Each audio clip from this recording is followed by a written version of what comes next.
On va terminer avec l'exemple de la spirale d'or. Alors, qu'est-ce qu'une spirale d'or? Alors, on peut le définir de façon assez simple en disant que donc c'est une courbe définie de la façon suivante. On fait un quart de cercle et dans la foulée, on fait un quart de cercle phi fois plus grand ou phi fois plus petit, phi étant le nombre d'or. Donc cette définition très simple permet de comprendre comment fonctionne la spirale d'or, qui est donc une succession de quarts de cercle. Donc c'est une courbe lisse, une succession de quarts de cercle qui sont à chaque fois soit phi fois plus grand, soit phi fois plus petit. Alors, on va commencer par la construire, donc par construire une spirale d'or avec quart métal en utilisant les macros. Ce sera l'occasion de montrer que avec execute macro dans quart métal, on peut construire, on peut utiliser les macros de façon dynamique dans un script. On a un passage dynamique ici. On peut continuer la programmation dynamique en utilisant une macro. Et c'est ce qu'on va faire ici. Alors, on fait une nouvelle figure. Et on crée deux points A et B. Alors ça ici, c'est le script de la figure précédente. Ça m'intéresse plus. Je vais prendre ici les points en forme de croix et je vais nommer à partir de A. Et je vais donc faire une spirale à partir, donc en utilisant les macros. Alors la spirale sera, donc la spirale d'or sera ici définie, donc dynamique en A et B. On va dire quel va être le statut de A et de B par rapport à cette spirale d'or. Alors on a dit qu'en fait la spirale d'or c'était, donc on construit un quart de cercle, et en l'occurrence le premier ça va être un quart de cercle de centre B et passant par A, et donc comme ça qui va être par exemple quart de cercle de A à B. Et donc ensuite il faudra enchaîner dans la foulée avec un quart de cercle, nous on va le faire phi fois plus petit, et on va avoir un enroulement comme ça de la spirale. Et donc c'est la spirale d'or parce que le rapport entre deux quarts de cercle successifs c'est donc le nombre d'or. Alors il y a un moyen de construire le nombre d'or. Alors le nombre d'or c'est 1 plus racine de 5 sur 2. Et alors on pourrait montrer facilement que en fait donc la construction que je vais faire ici va me construire un segment. Donc à partir d'un segment AB ici, je vais construire un segment AB, enfin un autre segment qui est phi fois plus petit. Donc pour ça on prend le milieu de AB. Ensuite, on trace la demi-droite, par exemple ici AB. Et on s'intéresse ici à... On va construire le carré ici. Donc AB, on va construire le carré. Donc ici, on va faire les... On complète un peu le carré de côté AB. Alors, hop. Voilà. Alors en fait c'est ce point qui m'intéresse, je n'ai pas besoin de... Je n'ai besoin que d'un seul point. Et donc en fait si on prend, alors je vais masquer ici donc ce cercle qui m'a servi à construire, et celui-ci, moi celui-là aussi qui ça me sert à rien ici en plus. Donc voilà, et donc en fait par ici en utilisant maintenant ce cercle et l'intersection ici avec la droite, et bien le segment qui est ici là, le segment qui est ici par rapport au segment AB, et bien il est phi fois plus petit. Alors on peut le faire observer si on le souhaite, par exemple en construisant les 10 segments. Et donc bon, on va le faire, tiens, alors donc je construis un segment, alors ça va chevaucher, mais ça va me permettre d'obtenir leur longueur. Donc les segments que je viens de construire, c'est le segment S41 et le segment S42. Et donc si je fais maintenant afficher une expression dont la valeur est S42 sur S41, alors j'ai plutôt utilisé l'inverse parce que ça va être, si je veux reconnaître le nombre d'or, S41 sur S42, voilà, et bien j'obtiens ça, et effectivement ceci ce sont des longueurs, non c'est une expression, voilà. Et donc ceci c'est la valeur du nombre d'or ici, c'est proche de 1,6. Donc voilà, donc effectivement tout ça pour dire que les segments ici BE et AB sont dans un ratio de 1 phi. Et donc, on va se servir de ça pour définir une macro. Alors ça, je vais le masquer. Ça, bon, je vais le supprimer, c'était pour... Voilà, c'était pour la beauté du geste. Et donc, ici, moi, ce qui m'intéresse, c'est donc, je vais partir des points A et B. Je vais construire le quart de cercle. Et donc, cette étape, je vais la transformer en macro. Et ensuite, il faut que je dise à partir d'où je vais recommencer. Donc, je vais en mode caché et je vais démasquer ici cette droite dont finalement, je me suis rendu compte que j'avais besoin. Et donc, je vais utiliser maintenant l'outil compas. Alors, on va d'abord construire le quart de cercle de centre B passant par A. Alors, alors ici, il n'y a pas d'outil quart de cercle dans Carmetal. Enfin, il faudrait le créer soi-même, hein, ce ne serait pas un souci. On va le faire ici, donc il faut un troisième point sur... donc, on crée à partir de B, on crée le segment AB. On peut par exemple se servir de la bisectrice ici. Donc, je crée la bisectrice de l'angle ABD et je veux ce point. Et donc maintenant, je peux masquer ce cercle et masquer cette bisectrice. Moi, ce qui m'intéresse, c'est cet arc de cercle ici, et voilà, qui passe par D. Donc, je vais moi ensuite créer une macro que je veux pouvoir ici, mais qui me donnera non seulement le quart de cercle, mais aussi la position suivante à laquelle je dois l'appliquer. Et donc, moi ici, par exemple, je peux masquer le point F qui ne me sert à rien. Et donc, moi ici, donc, on veut prendre ici une macro dont les initiaux seront A et B, qui va me construire ici ce quart de cercle. Alors, l'initiale suivante, ce sera D, qui va jouer le rôle de A, mais il me faut le point qui joue le rôle de B. Et le point qui joue le rôle de B, je peux l'obtenir en utilisant l'outil compas et en reportant cette longueur ici. Donc, c'est le premier point. Donc, cette longueur ici, je la reporte ici.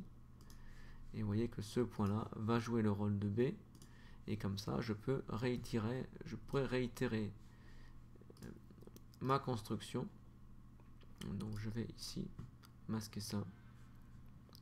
Donc, je peux masquer tout ce qui ne m'intéresse pas ici, qu'importe où le laisser. Donc, voilà. Et donc, en fait, j'ai tout ce qu'il me faut pour un macro.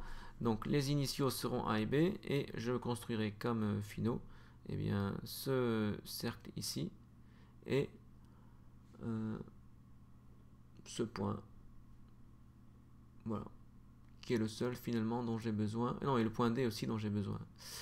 Je pars de A et B, ensuite donc D va jouer le rôle de A, G va jouer le rôle de B, et donc je pourrais réitérer la construction. Donc on crée une macro, et donc les objets initiaux seront A et B, voilà, et c'est tout. Et donc les objets finaux, alors je retiens l'ordre parce que je vais utiliser un exécute macro qui retient l'ordre.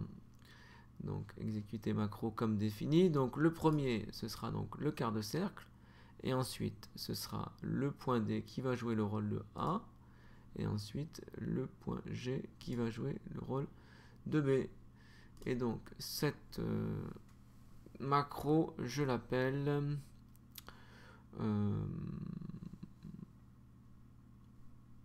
macro OR. Donc macro OR comme macro...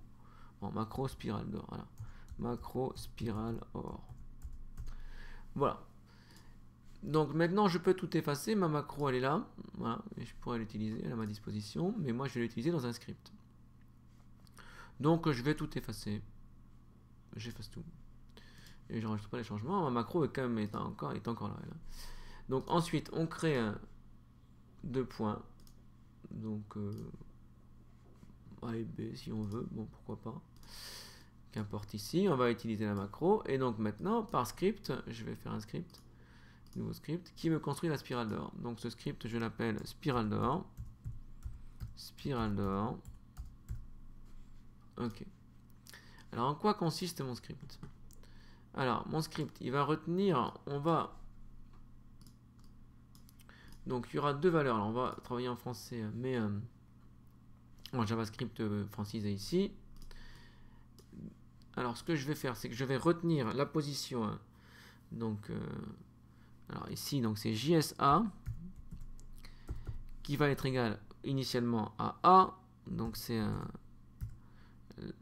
la version JavaScript de A, donc la variable JavaScript qui va contenir A ou le point tenant lieu de A.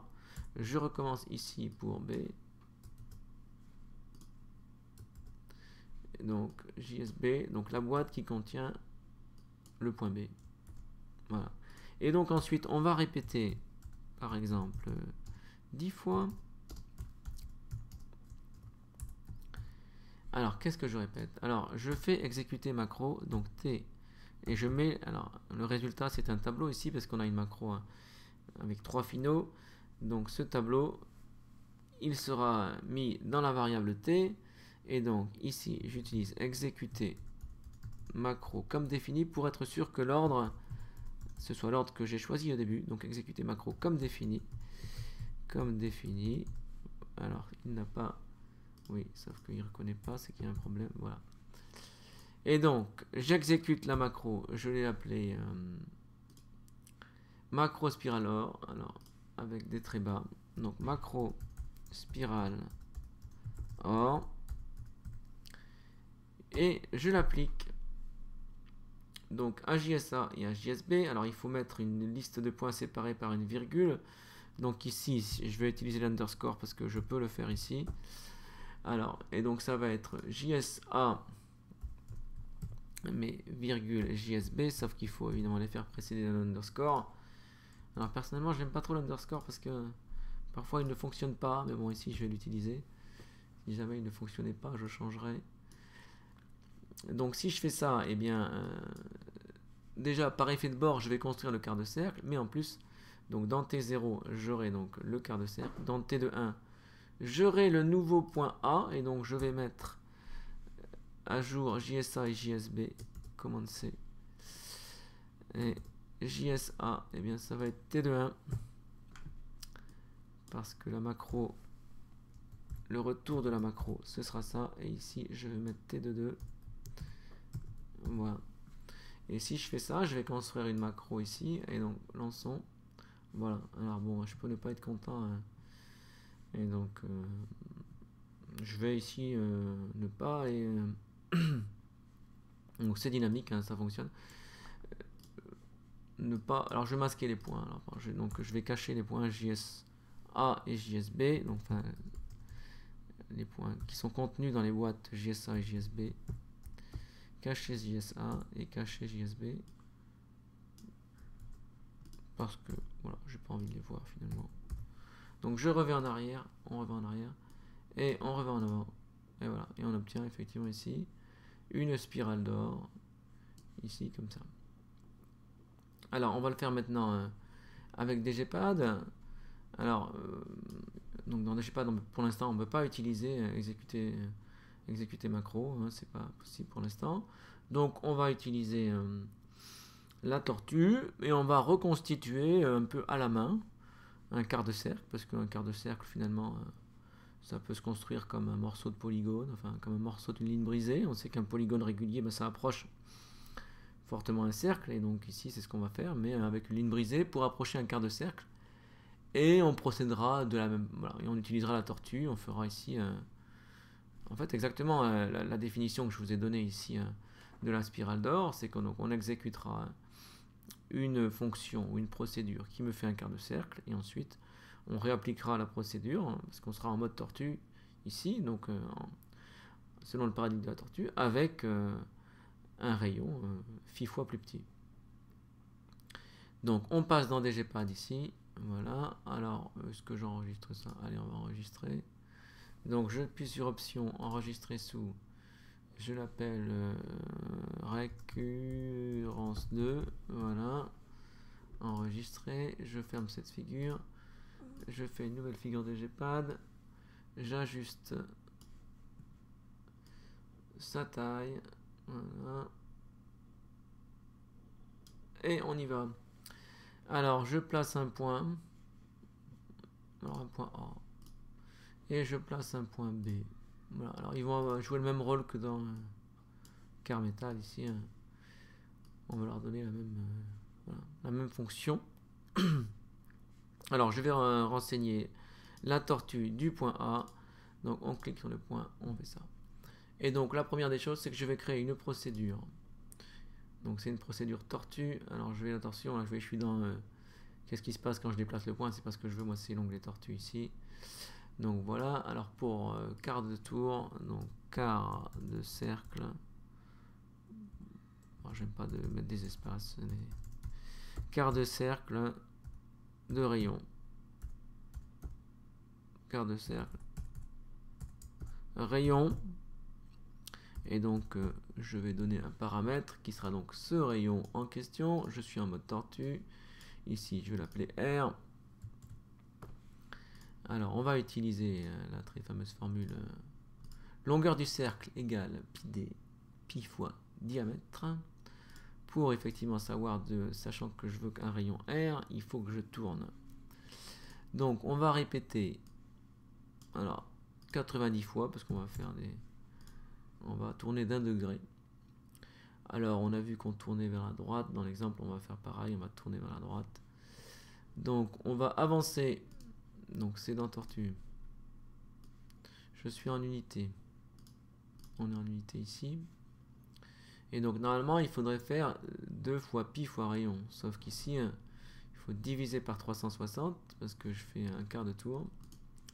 Donc on va faire donc 2 fois pi fois rayon divisé par 360, c'est pareil que pi fois rayon divisé par 180. Donc c'est ce qu'on va faire. Donc pi fois rayon divisé par 180. Avancer de pi fois, alors je vais chercher pi qui est ici, fois R, divisé par 180. Oh, il a accepté la division par 0. J'ai eu peur. Et toujours la peur, c'est d'entrer dans une boucle infinie. Mais bon, là, apparemment, mon erreur a été prévue. Et donc voilà, ensuite, donc, on tourne de 1 degré. On tourne à droite de 1 degré. De 1 degré. Voilà. Alors, voyons voir. Et donc, sauf que moi, ici, donc c'est pi fois rayon. Et donc, je vais appliquer cette fonction. Et je vais l'appliquer avec la distance de A à B. Alors je vais mettre ça en ligne. La distance de A à B. Bon, alors c'est bien, sauf qu'évidemment au niveau de l'orientation, c'est pas vraiment ça. Et donc je vais commencer par viser, par pivoter vers le point B. Alors je pivote vers le point B, et mais après il faut tourner vers la gauche de 90. Et voilà, et si je fais ça, donc j'ai obtenu effectivement mon premier quart de cercle. Mais donc ici, je vais moi effectivement recommencer un certain nombre de fois ici cette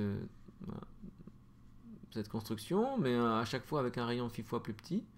Donc ici on va mettre cette distance, on va prendre une variable pour la distance. Ou rayon. Bon, je l'appelle rayon. Voilà, ok. Donc au départ, je vais fixer rayon à distance de R, et ensuite je vais répéter un certain nombre de fois. Bon, 10 fois, ça suffit. Donc, quart de cercle de rayon R égale rayon. Mais ensuite, je vais faire varier le rayon. Donc, je vais diviser le rayon par phi. Donc, je vais fixer le rayon. Un rayon divisé par phi.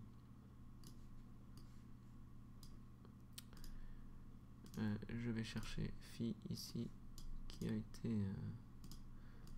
voilà, rayon par phi. Et normalement, voilà, je vois et j'obtiens la même spirale d'or que précédemment obtenue avec Carmetal.